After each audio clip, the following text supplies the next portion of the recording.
that we are now in. If it's your first recession, don't worry. I lived through 2008, didn't touch the business I was working for. And if you play your cards right, there's going to be opportunities for you here. But first, you need to be thinking about survival and thrival. Even though it might seem like the world's gone crazy with the whole coronavirus thing and the lockdown, and what will the world look like after the lockdown's over. So my theory is that we've turned the corner. People are starting to itch to get back to work. Governments around the world are starting to open things up. The worst is behind us. And it might even be a case where basically the bottom of the depression or the recession has already happened. Usually it happens over the course of a couple years, 2 or 3 years. But we might have just taken all of that in just basically this 2-month lockdown period. A massive compression in Q2 2020, because almost certainly Q3, every single number and every single metric is going to go up, because those businesses are not, the vast majority of businesses are not out of business, but they are just dormant right now, okay? And to give you a little perspective, I've done some research on what happened during the Great Depression. Even in the Great Depression, the jobless rates were 25%, which is bad, right? But think about that for a second. 75% of people still had jobs, okay? 75% of people still had jobs and still had businesses. Secondly, we live in a world today with, in the vast majority of countries, a vast amount of resources for people, from welfare to social security, and all these things put in place to where even in a difficult recession,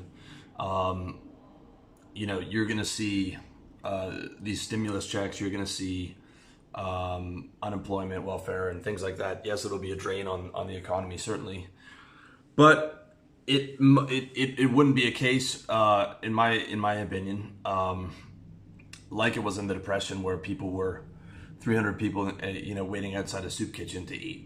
Okay, not to say that I even think that this is going into a depression scenario. I think certainly a recession, and we're going to see how things play out from there. So that's the first thing to consider. We're going to get through this. The worst is behind us, in my opinion. Yes, there might be social distancing. Maybe some small lockdowns might happen in the future. I'm not sure. But the worst is behind us, and as far as I've seen, you're looking at about a 1% fatality rate. I've heard less, I've heard a bit more, but I think around there. Usually people who are elderly or comorbid, meaning they've got some type of sickness or health problems already. Whereas the vast majority of people, in my opinion, are going to be able to beat this, if they do get the virus, and continue to get stronger and move forward and put this behind us. Okay, so that's the next thing to consider. Having this world open up is going to be a good thing for us, because it's sooner or later. Okay. And in my opinion, the sooner the better, because we want to get this economy back on track. We want to get people back to work. We want to get people fed, because there's a lot of people there's people in third world countries who aren't getting fed right now. Okay, so if you are watching this and you've got food on the table and you've still got money in the bank, that's something to be grateful for. So in the recession, the first thing you want to do is get rid of those expenses. Something I've been preaching to you guys for a long time. If you gotta go take out a big loan to get a car, man, you can't afford that car. You can still get your Starbucks and stuff, but all the other bullshit, cut that. Same thing in your business too. You might have to fire a couple people because they're not money makers. Don't fire your sales guys. Keep all the people that bring money in, but you might have to fire some back office people, and you might have to do things a bit more efficiently. in terms of the people that are liabilities in your business. Okay, now that's not an insult to people who aren't client facing. It's just a reality of a business, in that the employees that you have that bring in money or assets, and the employees that take out money and don't deal with clients are liabilities, at least in terms of your balance sheet. Obviously, you need these, people to run a business and things of that nature. But when times are tight, okay, you might have to cut down there. The analogy I like to use, and I got this from a Meet Kevin video, who I'm not even a fan of. I just wandered over onto that channel when he was talking about Grant Cardone, but I'll give him credit for it. Is the big cruise ship or the speedboat? Okay, you want to be the speedboat right now with yourself, maybe a couple other people in the speedboat, and you've thrown overboard all the shit that you didn't need. So you can go fast, you can turn quick, you can cut the engine and just ride out, for a couple hours. The sole proprietor or semi-sole proprietor business is a great model right now. Your 1 to 5 staff, super high margins, high ticket service business, ideally with an online component. To go with your offline, or if you don't have offline, a solely online business. The clients that I have that are online right now are still thriving. We're still closing more deals, still increasing revenue, and still moving forward. And when you're positioned for this, there's going to be opportunities that come up because of the coronavirus. Okay, I had a personal trainer client of mine. We're transitioning him into, doing all his clients' workouts remotely, and we're going to start running ads and reaching out to people to do that, because a lot of people are going to be, you might have to social distance at the gym. So how's the personal trainer going to get in there? A lot of the wealthy clients he had that were older aren't going to want a stranger coming to their house because they're worried about the virus. So you just open up a niche right there to get after people online who want to stay fit, but they're worried about going to the gym. Okay, I will be going to the gym once the gym's open. The first day the gym's open, I'm getting back in there. I'm itching to get back in the gym, but I know that a lot of people won't. Therefore, that's just one example of the opportunities that's created for you. So keep your eyes peeled for that. Okay, but you're throwing the non-essentials overboard, and you're cutting down to lean and mean to make sure that you're profitable. High ticket service business where you're your margins are 85%, 90% profit. I'm in that range, and I've had really successful clients. He was doing $2 million a year, still taking home 90%, and living abroad. Okay, if you can hook up the geo arbitrage with the tax minimization that you get from living abroad, like I do, huge move right now. Basically, all the shit I've been telling you guys since 2012 is even more important now. There's not one thing that I'm changing per se. It's just even more prevalent now when times are going to get a bit tighter, and perhaps might get harder to close deals. Okay, and if you don't have a business, and you didn't have a business going into this coronavirus, and you didn't have a lot of money, and maybe you had to go home live with your parents or something like that, I hope that's a wake-up call, man. I hope that's a big-time wake-up call to never put yourself in a position again where you don't have a source of revenue that you can control, okay? People say all the time, jobs are safe, business is risky, jobs are safer, et cetera, et cetera. Look how many people just got cut, for 2 months because the job just went, hey, we can't afford you right now.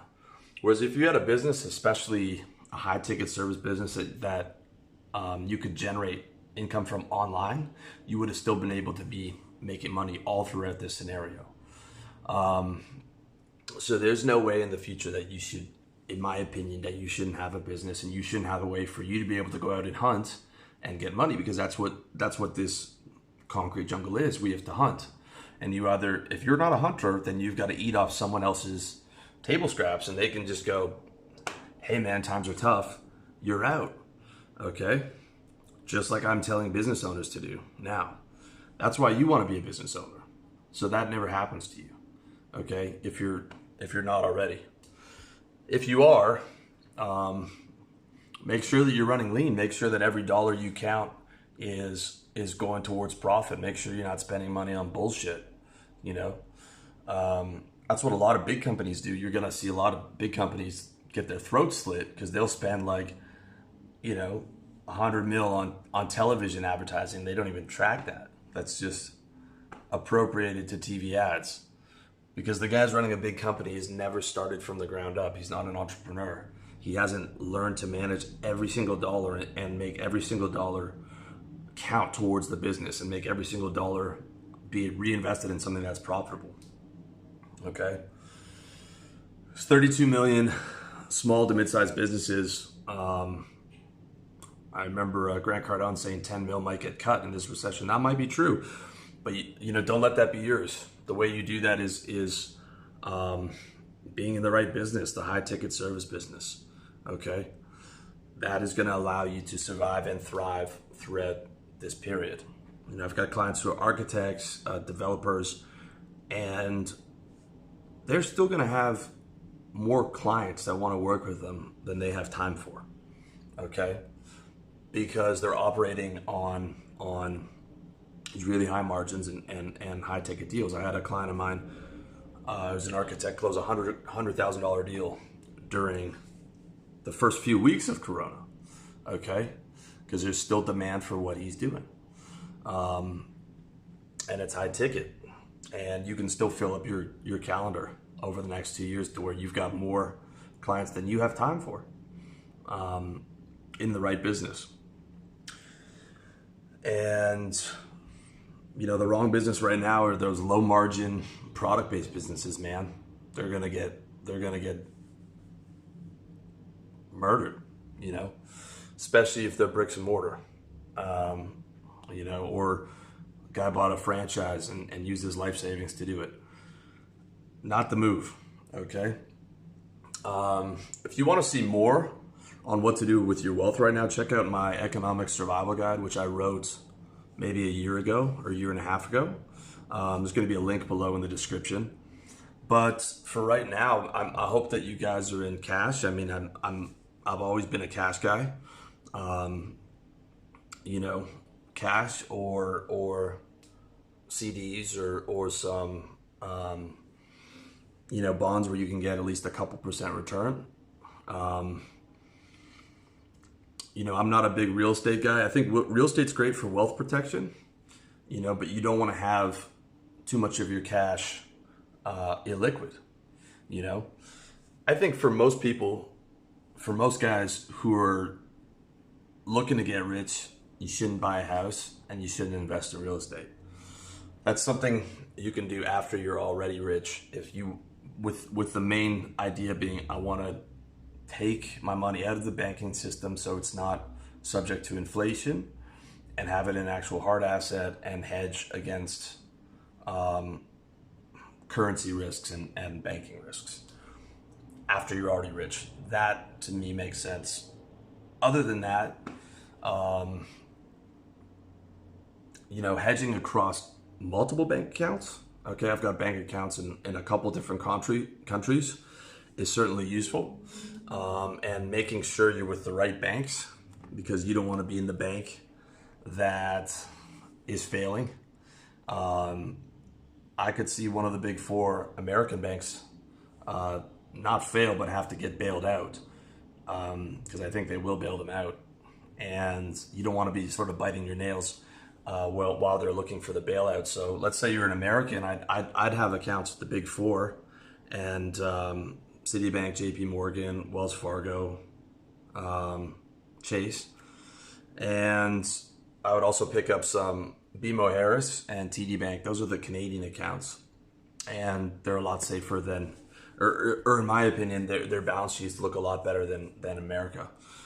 But if you've got 250 grand, I mean, Singapore is the Singapore of Switzerland. You know, that's the minimum deposit for